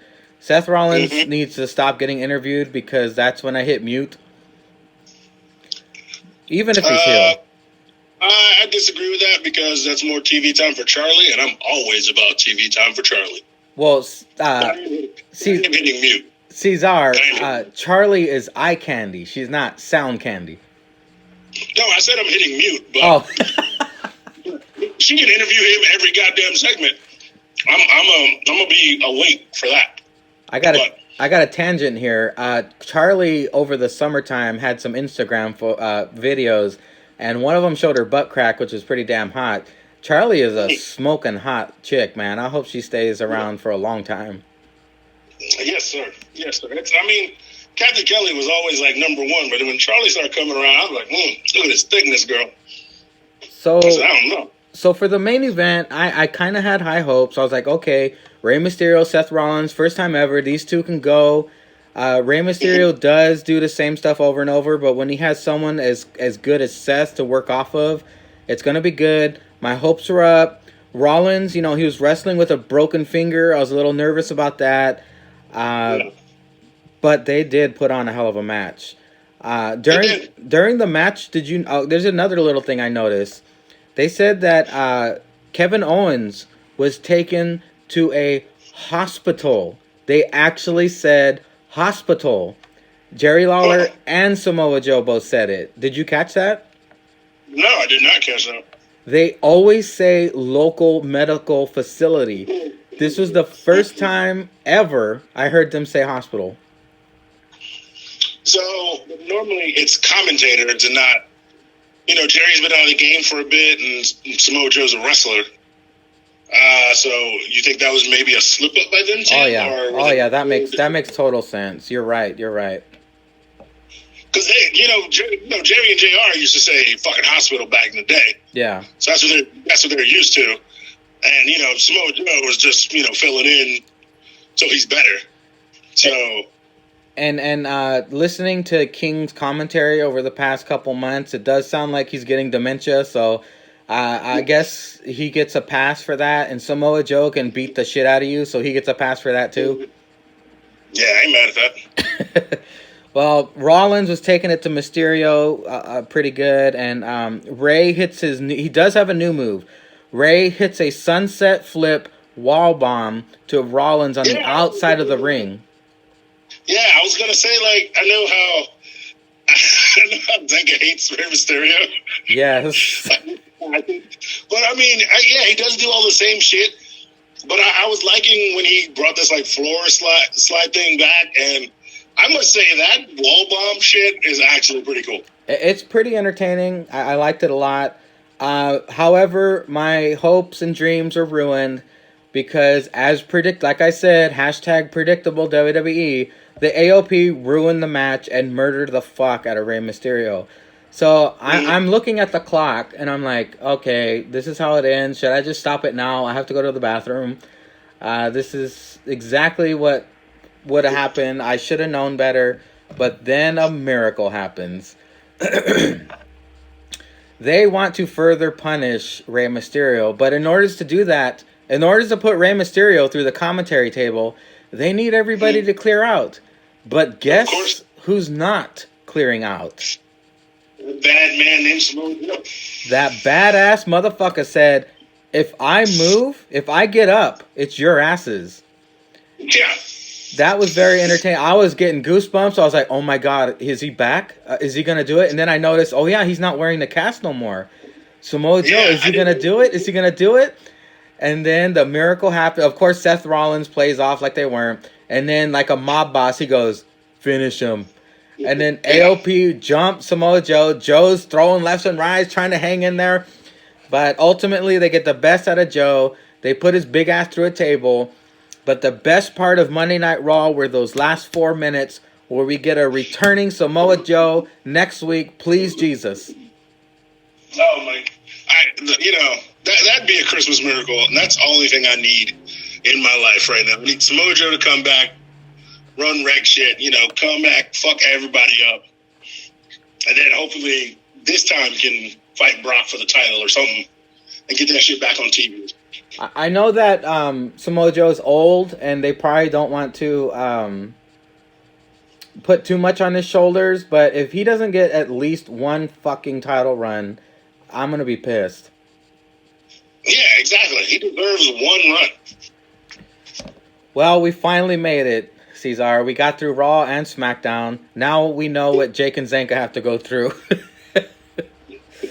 Well, more like Jake, because Zanka's halfway clocked out. Yeah, he's staring at shiny things on Jake's desk, and Jake's trying his best to work through the whole fucking show.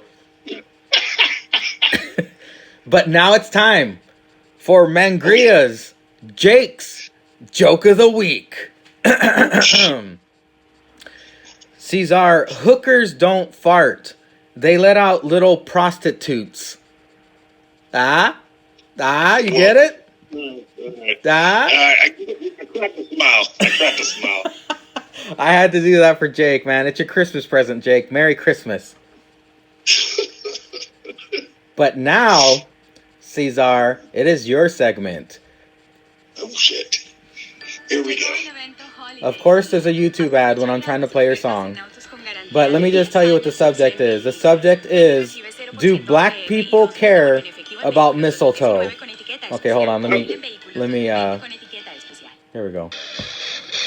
And now, ladies and gentlemen, hail Ceizar. What's up? This is your boy Julius _Ceizar, and McGree has asked me, do black people care about mistletoe? Fuck no, we don't care about mistletoe. What am I do with some mistletoe? You gotta kiss me under some mistletoe? Especially now with these crazy ass bitches out here fitting to fucking put you in court because you trying to grab them by the pussy because you think you Donald Trump or some shit, and now you want to try to make somebody make out under a goddamn rope and berry shit? Get the fuck out of here. Look, I'm coming over to your house. I want some ham. I want some turkey. I want some mashed potatoes. I want them rolls, a slice of cake, and I want a backup plate because I ain't fucking making plates when I go back to work. Here's your gift, bitch. It's socks. I'm out. I'll let your boy in the comments. Nice. Oh, man. Okay, well, it's our turn. We need to tackle Facebook questions. Man, I'm sick, so it's fucking with my throat big time. Okay, here we go. First, we get our boy Sticks Adam. Adam Hagen asks, all right, since we're in Oh, since we're in prime party season, what's the best party you guys have been to? Doesn't have to be a Christmas party. Jesus, the best party I ever went to. Yeah. Man, I don't know. Dumbass was probably blacked out for that shit. That's how I knew it was good. That's how you know it was the best party. Yeah, I do. I have told this story. I once went out. It was like a Friendsgiving kind of thing. We all went out. We made food. We got drunk. We hit the streets. A friend of ours was DJing. I'm talking about we all blacked out. Somehow I woke up at my friend's house next to a stop sign. What the fuck? I don't know where the stop sign came from. I could not figure it out. We drove around neighborhoods looking for missing stop signs. Jesus. I still got that shit in my fucking shed from like 12 years ago. Hey, so I'm calling that one of the greats. Hey, man, not only do you have a story, you got a fucking trophy from the best party of your life. Exactly. I can't really answer this. I'm a fucking square, dude. I don't do anything. The only Christmas parties I attend are my work Christmas parties. No, and family. Like I haven't been to really good parties. I've been to concerts, but not parties. So sorry, Sticks Adam. Hashtag spending Christmas Eve with Mangria and Ceizar. Yeah. Hashtag you guys are better hosts than Jake. Hashtag after party hangover. Hashtag APPW. Hashtag hail Ceizar. Hashtag and new. Hashtag Jake didn't want to do a Christmas pod because he dressed as Santa diddling kids at the mall right now. Facts. Hashtag ho ho ho. Hashtag Merry Christmas SRAP Army. Speaking of Jake, we got a question here from a Jake Travers. Whoa. Hold up. Is everybody else a top fan who asked the question? Oh, my, that's right. You're right. Adam Hagen, top fan. There we go. Yeah. Jake Travers is not a top fan. What the fuck, Jake? So, since we're running the show, I don't want to answer a question from not a top fan. I'm a top fan. You know what? The self-proclaimed number one host can eat a dick. I'm running his show. As per, I will obey Ceizar, and sorry, non-top fan. Oh, you know what? Tryon's not a top fan either, so I guess we better... All right. Okay, hold on. Yeah. Next question. We'll edit this out. But I'm going to hashtags, and I don't want to hear his hashtags then. Okay, Jake, sorry, no hashtag. Just because I read them. Oh, you did? I haven't read them. My, how tables have turned. So, fellas, if you could be any video game character, who would you choose and why? Bonus question: if you could live in any TV show, movie universe, which would it be? Ooh, ain't this motherfucker taking two on my show? Ain't he taking two? Taking advantage of us, Ceizar. He thinks it's Christmas era day. Give somebody an inch, and he's got a micro penis, so never mind. It's not even an inch. Not even an inch. So I don't know how he's taking a mile. But anyway, he said live in any video game. Is that the first one? Yeah, if you could live in any video game character's universe, what would you choose and why? Damn, it's a lot of fucking video game shit. I got an answer immediately. Grand Theft Auto, dude. You can do whatever the fuck you want. You can fuck bitches. You can run over people. And Zanka can live out his fantasy and punch as many old bitches as he wants. You're right. Yeah, it's got to be GTA or games like that, like Saints Row or something like that. Where, you can just blow up shit. Watching the new Saints Row, you get superpowers. So, I'm going to take that one.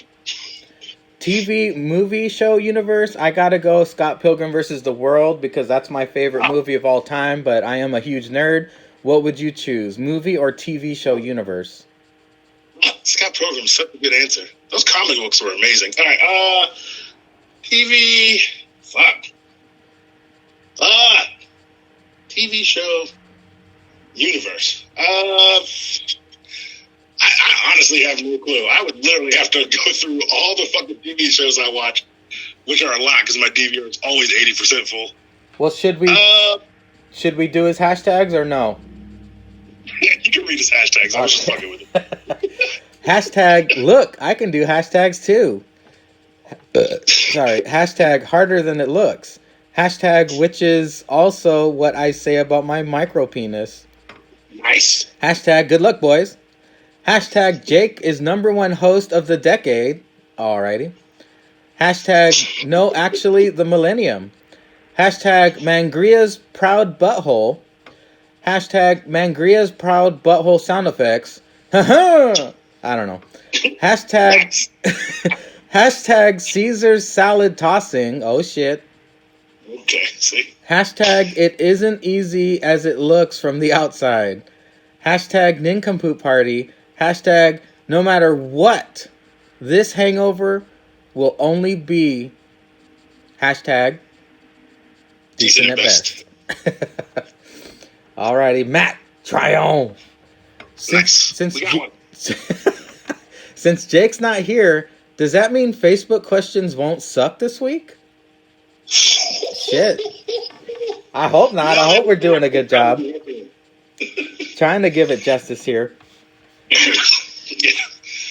I mean, the questions could suck, but the answers are going to be awesome. Exactly. We bring it, son. Yeah, we bring it, son. You won't know this. Hashtag just kidding. Hashtag we love you, Jake. Hashtag decent podcast. Hashtag we got one. Hashtag may your Christmas be. Hashtag decent at best. Oh, we got a top fan. We got a top fan. Top fan, Matthew Haslach. I've interviewed him. I can't believe I can't say his name. Merry Christmas Eve. But today is also National Eggnog Day.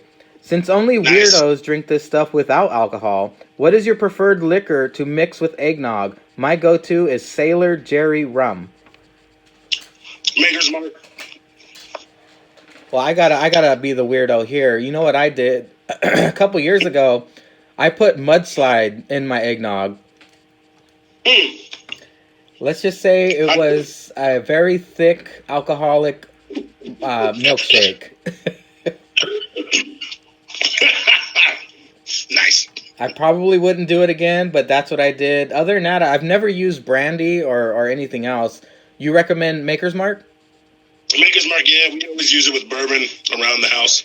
Well, shit, I gotta do that. You know what you're talking about, man. I've seen your Instagram stories. You know exactly what you're talking about.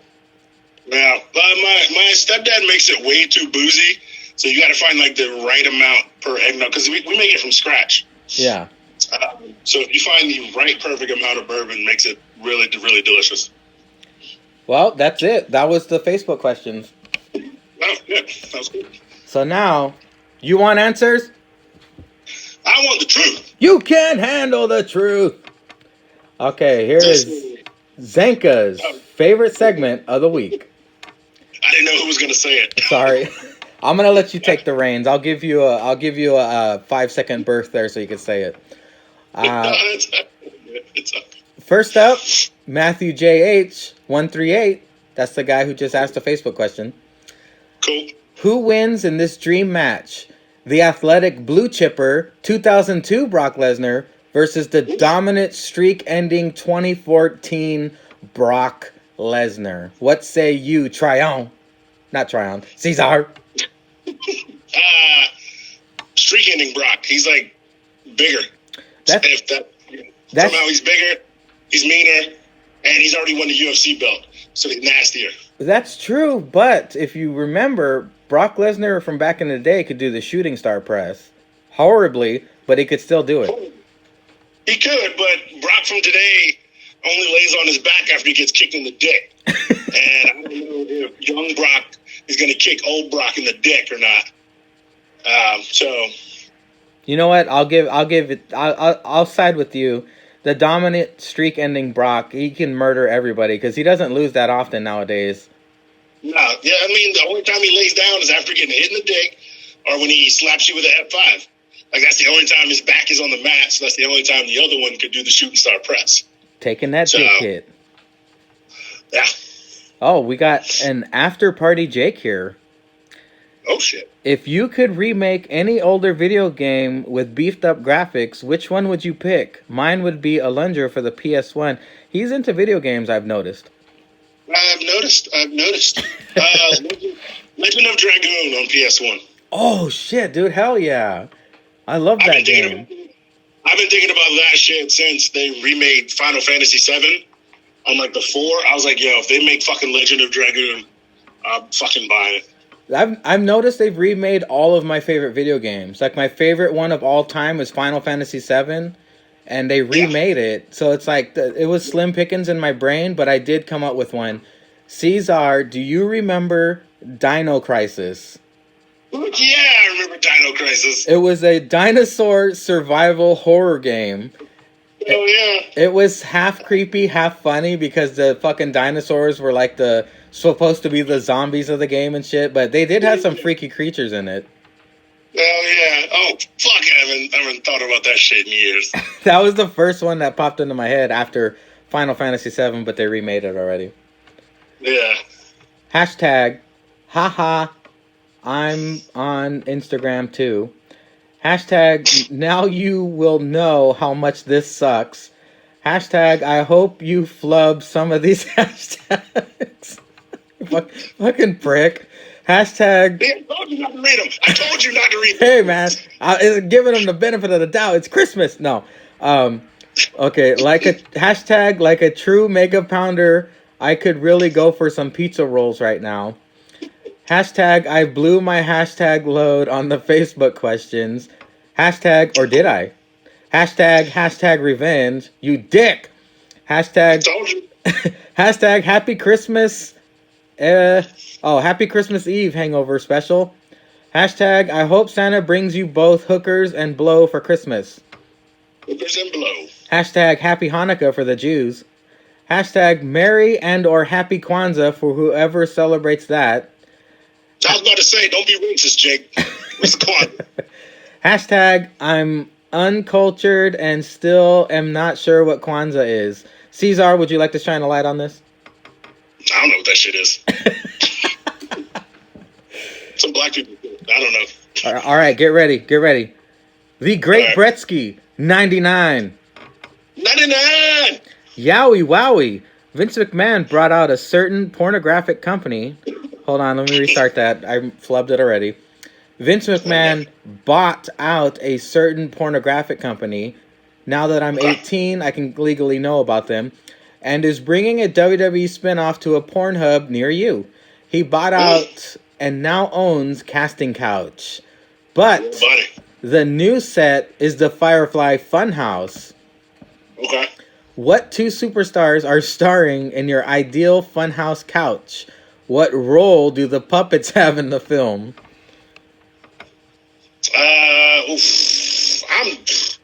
My casting couch? I get to have a casting couch? Yes, Ceizar's casting couch. What superstars would you have in your Funhouse casting couch porn?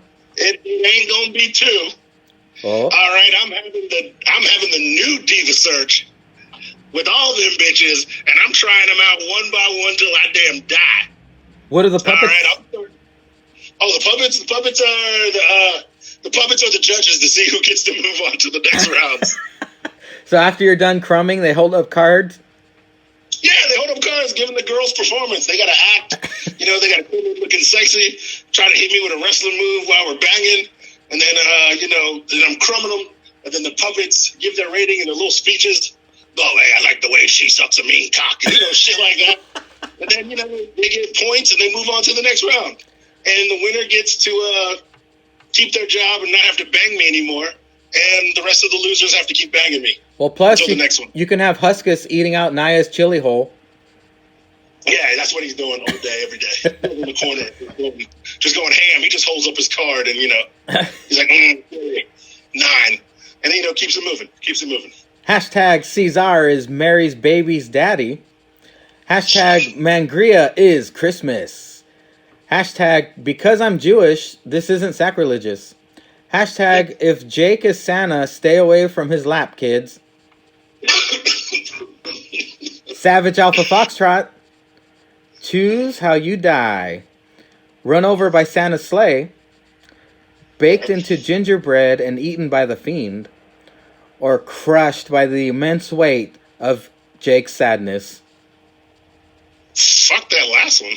That's too much, man. Way too much, man. Way to bring down the mood. Not only would it kill you, it would send you to hell. That's how heavy it is. Yeah, but you would also be sad, then die, then end up in hell, and you'd be sad again. Exactly. All right, what were the first two options? It was gingerbread. Run over by Santa's sleigh or baked into gingerbread and eaten by the fiend. I'm going to take the sleigh because I'm pretty sure if I saw it coming like some old shit, I can probably fire it off on my Instagram story live. And at least I'll get some views when I go out and prove Santa's real. I'm going to take sleigh. I'm all for that as well. Santa's sleigh sounds like the least worst one because if you're baked into gingerbread and you see the fiend eating your dick, that'd be bad times. That's just weird. That's just weird. Maybe Santa has a miracle in bringing me back to life. Maybe, but imagine if we chose Jake's sadness. Fuck that. G-Keep 01. Halfway depressed thinking about it. G-Keep 01. Build your perfect woman. Choose from Jake, Zanka, and Otis. Ugh, God. Is that really a woman? That's not even close to. All right. We got to think about this logically. Jake is a bottom. So we got to pick Jake's head because he knows he's a bottom.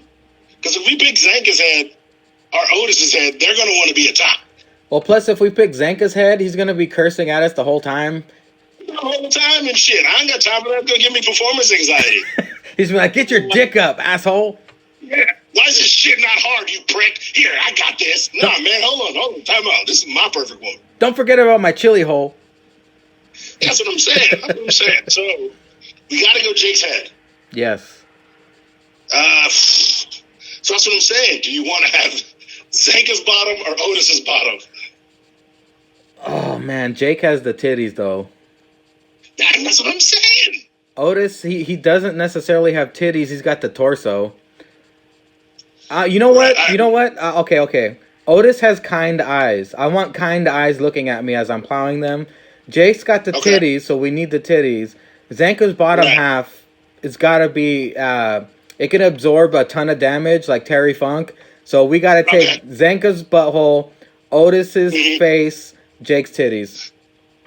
I can work with that. And then if you're tired of looking at the eyes, you just throw some ham, and it'll go focus on that. He'll tongue fuck that ham as you tongue fuck his ass. That's what. All right, we figured it out. Simple math. Hashtag old people suck. I agree. Hashtag decenter pod. Oh, we got an upgrade. Oh, upgrade.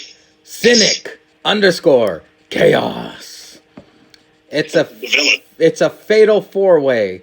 Santa Claus, Vince Russo booking Jingle Balls on a pole match. Oh, great. First we have JBL in one corner, Mick Foley in another, Mark Henry is the third, and lastly, here to get his opportunity, it's Cynic Chaos, making his WWE debut. There's a lot of special guests, including Timekeeper CBG, who's invisible, Special Enforcer to make sure nothing goes astray, Mr. Fuji, and a last-minute special guest referee, Jeff Crumb, the Weatherman. How does this match go down, and who wins the Jingle Balls in the end? All right, so how does the match end? Are we doing pinning, or are we doing whoever grabs the Jingle Balls off the rope? I believe it's a Jingle Balls on a pole match. I don't know if that's a weapon, or is that the Money in the Bank? We'll go with the... I want to say it's a weapon. The person who gets to use it. Okay, yeah, that makes sense. Okay. So it's not an elimination. First pin wins, correct? Yes.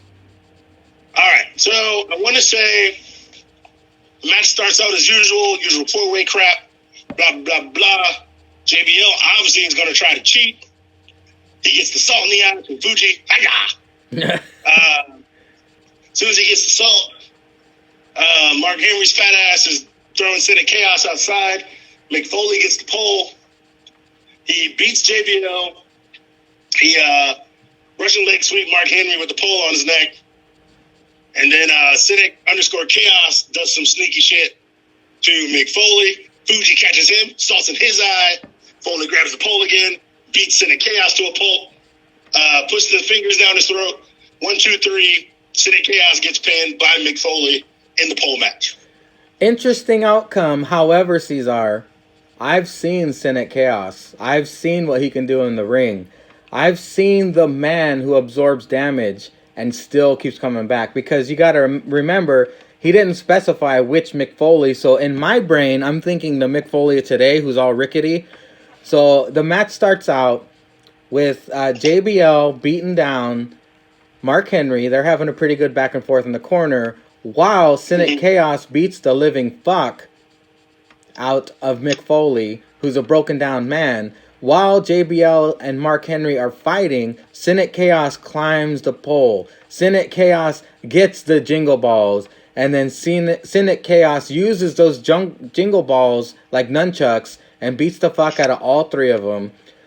As Cynic Chaos goes for the pin, Fuji's about to throw salt in Cynic's face. Cynic ducks, hits JBL in the eyes. Cynic pins JBL instead for the win. Cynic Chaos is the Jingle Balls champion. True, he didn't specify. I'm thinking more Mankind Mick Foley. You were thinking old decrepit Mick Foley.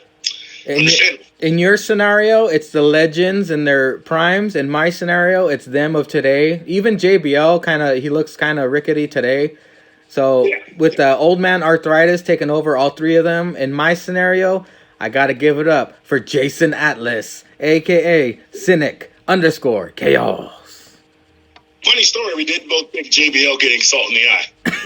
Yeah, that's true. And we didn't even mention Jeff Crum. Like, he's just standing there for the 3 count, I guess. Yeah, he's just there talking. He's there for appearance and autographs with the kids. Yeah, of course. And he's writing Crum on everything. # opportunity. # vicious and delicious. # ham slam sand. Oh, wait. What? Ham? Oh, ham slamwich. Damn, that's a good one.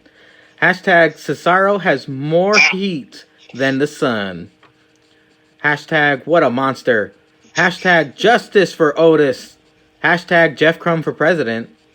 # words are hard. Yes, they are. # suck it, Jake. # Merry Christmas, SRAP Army. # Jake is on the naughty list for life.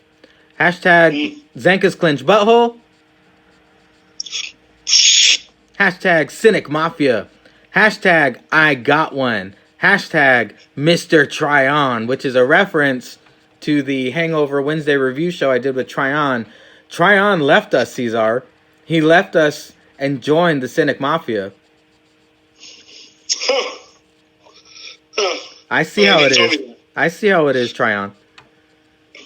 All right. I mean, he can join. That's fine.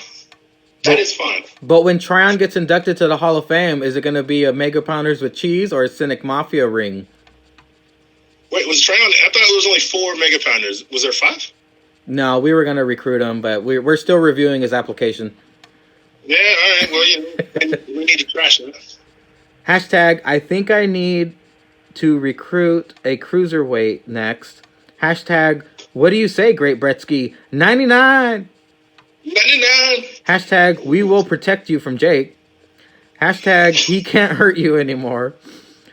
# show us on the doll where he touched you.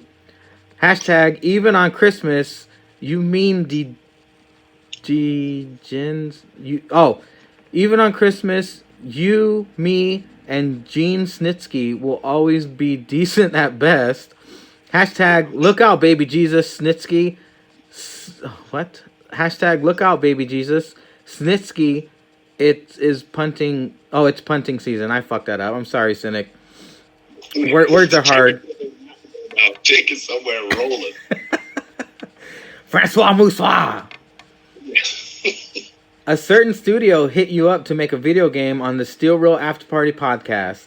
What's the main objective of the game? What happens when you win as Jake? What happens when you win as Zanka? What Hall of Famers do you unlock? And what is the slogan? This is all you, Ceizar. So it's a video game using everybody. What's the objective of the game? All right, I'm going easy. I love RPG games. So you collect all the famers on the way, and you have to defeat Linda Bush, obviously, and her right-hand man, Jeff Bob Lars. CBG is like a super, super hidden, unlockable character who's like badass as fuck. But like he's super hard to get. You have to like do some shit by a certain amount of time. Which Hall of Famers do I choose? What happens when you win is Jake? Yeah. All right, so if Jake gets the last blow in the game, then you get Jake's ending. So depending on who you use can have different endings. I'm not going to go through a bunch of these. Yeah, just do Jake and Zenka. All right, so if you kill Linda's Bush as Jake, which would be very, very, very, very, very, very, very, very, very, very hard to do. I guess all the magic comes back to the land, and Jake gets a 3.5-inch penis, and he goes home living his shitty life. Everybody goes to bed. Jake wins. Jake wins the will to live. Yeah, that's it. He was just along for the ride. If you witness Zenka, his band like super takes off, gets a crazy deal, becomes the best band in the world, and he lives an awesome life with hookers and blow and everything he knows. And other shit for other people, whatever they want, they can write in on the comments, and I'll read it later. Okay, Zenka, whenever he defeats Linda's Bush, we think the game's over, but Zenka gets a reward, right? So yeah, he gets Linda's Bush is gone. He slayed the bush. 2 doors open behind Linda's Bush. There is Jake, crucified on the cross, and a machine gun laying at his feet. Zenka picks up the machine gun and says, "Merry Christmas, motherfucker. I'm the #1 host." Murders Jake. That's his reward. His bonus reward, if he finishes it in under an hour, is he gets to fuck Alexa Bliss. Forever. Forever and ever and ever. Whatever Holy wants for all of times. Damn, that's good shit. That's just good shit. Hashtag out of hashtags today. Thank you, Franco. Sticks Adam. Keeping with the holiday season, what's the best and worst gift you have ever gotten? Ceizar. Worst gift I have ever gotten. I don't know. I'm pretty funny about Christmas. Usually if there's a gift, I tell them to leave a receipt, and I'll just take it back and buy what I want. I'm a dick. Best gift ever. It definitely had to be like when I was a kid and I got like a 64 or something. Or probably, no, it was a Super Nintendo. I got a Super Nintendo back in the day. Yeah. As a Christmas gift one time with a bunch of, with like 3 or 4 games with it. So, I played on that thing for like a week till I had to go back to school. My best gift, like you said, as a child, of course, I was obsessed with the Teenage Mutant Ninja Turtles, and my entire family knew that. So my mom bought me a life-size stuffed Raphael because he was my favorite Ninja Turtle. And I would have wrestling matches with that motherfucker every day, throwing elbows, fucking doing the Hogan leg drop, the sharpshooter. It was a blast. I'm a Michelangelo fan myself. How dare you? What? Well, the worst gift... I didn't say Leonardo. I didn't say Leonardo. The worst gift, I really feel bad for saying this, but nobody I know listens to this, so I'm going to say it. The worst gift I ever got on Christmas was when Stone Cold was huge back in the day. They branded everything. There was probably Stone Cold Chonies and Stone Cold toothpaste. Yeah. But we had a store here called Big Lots. And Big Lots had this really shitty Stone Cold Steve Austin door greeter. It was motion. It could sense motion. So when you walked up to the door and knocked on the door, what it basically was like an alabaster porcelain-like portrait of Stone Cold. It was 3D, though, so it would protrude out. Its eyes would follow you. And when you knock, it goes, "Who's knocking on my door? 'Cause Stone Cold said so." Like, it was just the dumbest fucking thing I've ever seen in my life. And I can't imagine anyone actually really used that, but I put it back in my closet because it terrified the fuck out of me, the way they made his face look. Awesome. Hashtag After Party Hangover Christmas Eve Party Edition. Yeah, buddy. Hashtag Mangria and Ceizar Claus are coming to town. Mm-hmm. Hashtag World Order. Hashtag Hey kids, don't sit on Santa Jake's lap. I sense a theme. Hashtag Oh, yeah. Someone check the ages of Santa's Jake's elves. Hashtag because they're all kids and are his sex slaves. God. Hashtag plus elves don't wear gimp masks. I'm so mad I didn't get in on this week. Hashtag APPW. Hashtag hope everyone's Christmas is decent. Goddamn, Sticks Adam, you nailed it. Yeah. Hashtag Peter Wayne Kent. Who would? Serial killer. That's right. Who would win in a fatal four-way? Ed Gein versus his movie counterparts Leatherface, Norman Bates, or Buffalo Bill. Do you know who Ed Gein is? No. I had to look him up as well because I asked my wife. She didn't know either. Ed Gein is the Butcher of Plainfield. And as I was reading this motherfucker's Wikipedia, I kind of got an upset stomach because of what this fucker did. He horribly murdered people. He kept their skulls as bowls. He dressed a chick up as a deer, shot her with a hunting rifle, and then mutilated her corpse like you would a deer. Like decapitating her and all kinds of shit. Hung her upside down. It was some brutal shit. What the fuck? Taking on Leatherface, Norman Bates, or Buffalo Bill. I gotta go Leatherface. Because Ed Gein, he was mentally unstable, but he had to sneak up on people to do stuff. Leatherface just comes at you with a fucking chainsaw and saws your face off. Yeah, I'd have to go Leatherface as well. That motherfucker was nuts. And what's Norman Bates gonna do? Just stare at you creepy until you go into the basement and see his dead mom? That's what I'm saying, yeah, shit. And Buffalo Bill, he keeps women in his fucking dungeon from Silence of the Lambs. Yeah, he can't be no man. He's fighting 3 other dudes. Leatherface, he just comes with a chainsaw. He gets the upper hand. Leatherface for the win. Oh, yeah, put him over. Hashtag Taven rules. Hashtag hope I'm not late to the after party. Nope, you made it, buddy. Mm-hmm. Mr. Tryon. Got one. Merry Christmas, you filthy animals. Given that it is Christmas time, I want you guys to put on your booking hats and book the main event of the greatest pay-per-view of all time, December to Dismember.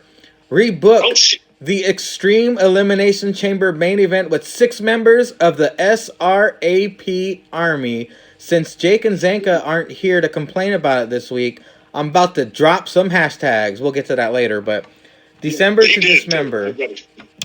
Who are you picking from the SRAP Army to fuck each other up? December to Dismember. All right. So we got to go 6, right? Yes, and it's the Extreme Elimination Chamber. Oh, shit. Well, you always got to start off with a nice old cruiserweight who can keep the action fast, so we got to go with Bretsky. You know what? City Chaos already had a match, so let's throw him back in there. Well, he had a match on Quick. Yeah, but now he's built a reputation. Yeah, he's got to get in there. We got to go with everybody's true favorite villain, Linda's Bush. Oh, shit. Yeah, heavy hitters. Let's go Peter Wayne Kent, if he wants to kill somebody. I'm at 4. Yeah. Let's go with my man, Zake Chris. The Mega Pounders with Cheese got to be represented. Correct. And I got one more. I'll go with CBG, just because who doesn't like CBG, and he always has great matches. Who comes out the winner? I knew I should have put all those names in a randomizer and just fucking send. Well, let me tell you this. Bretsky is the smartest of all the competitors. He might be the smallest. He might be the fastest, but that motherfucker's smart. So what Bretsky's going to do is he's going to hang back and watch everybody take each other out. He's going to just calculate. He's going to pick his moment to strike. So he might get hit by Zank Chris, or he might get hit by Peter Wayne Kent and play possum in the corner while they fight it all out.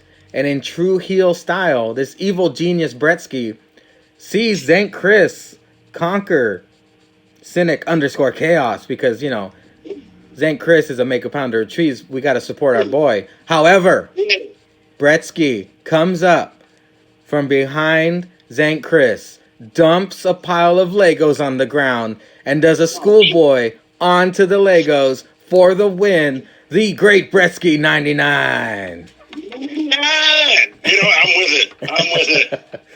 Hashtag decent podcast. Oh, what was that? I said, I'm not just saying I'm with it. That shit's fucking hilarious. Fucking Legos. Hashtag decent podcast. Hashtag Tuesday night delight. Hashtag Christmas Eve Supreme Team. Hashtag decent DX. Hashtag SRAP Nut Hut. Hashtag SRAP Army. Thanks a lot, Tryon. Hashtag Linda. There's like 100 hashtags. Hashtag, hashtag Linda's Bush. Hashtag Deaf Bob Lars. Hashtag CBG. Hashtag Opportunity. Hashtag Wildcard. Hashtag Jake's Micropenis. So small. Hashtag Zenka's Clinch Butthole. Hashtag Zenka's Clinch Butthole sound effect. Hashtag Mangria's Bush. What? How did he know? What? Hashtag Ceizar's Mega Piece. You bragging online, Ceizar? I ain't bragging online. I mean, black actors, man. We gotta stick together. I mean, you know what it is. Well, speaking of, hashtag Black Rangers. Hashtag Black Rangers Future Tag Champs. Hashtag Mega Pounders with Cheese. Hashtag Cynic Mafia. Oh, see? He's already touting it. Yeah, he's already stripping it, yeah. Hashtag I know what y'all possibly thinking. Hashtag with Tryon in the Cynic Mafia and Ceizar in the Mega Pounders with Cheese. How are they supposed to coexist as the Black Rangers, a.k.a. the greatest tag team in APPW? Hashtag don't worry about it. Hashtag we got it. Hashtag we got one. Hashtag hope you all have a very Merry Christmas. Here we go. Get ready for this one. Hashtag no matter how merry your Christmas is, no matter how happy your Hanukkah is, no matter how joyful your Kwanzaa is, no matter what holiday you celebrate, I hope it is decent at best. Oh yeah, Andy Jesus. with Andrew. Oh, hold on. I messed this up. Oh, what were you saying? I said that's the main event. That's the main event. Andy _ with _ At Julius Ceizar. I admire your drinking escapades. If you and Stone Cold were to share a Pick'em 12-pack of beer while recording a podcast, name the beers you drink. This is your expertise, Ceizar, so yeah. I'm very interested on your answer as well. All right, so a little preview of this question. I saw that Andy had posted today. He's got some of Stone Cold's El Segundo beer that he made. So I wrote on his page earlier that, it's awesome because I've been trying to get some, but you can't find it on the East Coast yet. So I will find it. A Pick'em 12-pack. Well, I definitely will. We got to go through Stone Cold's favorites. So I'm at least going to have one of his beers. Then, I don't know, I would ask him what his favorite, brand is out of the mini beers he drank in arenas, whether it be Miller Lite, Coors Light, Bud Light, whatever cans he liked to click in the ring. Bonus question, are you going to remember this fucking night? No, we're going to get fucked up. I got one chance in my life to get fucked up with Stone Cold, drinking beers, talking on a podcast. I'm definitely blacking out by the 12th beer. I might even sneak in a 13th beer. Well, shit, you can't outdrink Stone Cold, so, it's only a given. I'm going to try. I know I can, but I'm a goddamn try. You can do that's it. Another thing. wall. Bragging rights. Yeah, of course. Yeah. But no, I have plenty of beer. I collect beer from like all over the country. I got good friends that go to breweries for me. So I would grab just a bunch of stuff I think is really, really good. And then... Can I put you on the spot? Yeah, what's up? Top 3 beers. Top 3? Okay. Top 3. I can give you top 3 breweries because they make different beers like year round. They don't make like the same thing. Okay. One of them's in Brooklyn. It's Other Half Brewing. One of them is in San Diego, Modern Times. I really like their stuff. And another one in Ohio called Masthead. I really like their stuff. Have you been to all these? No.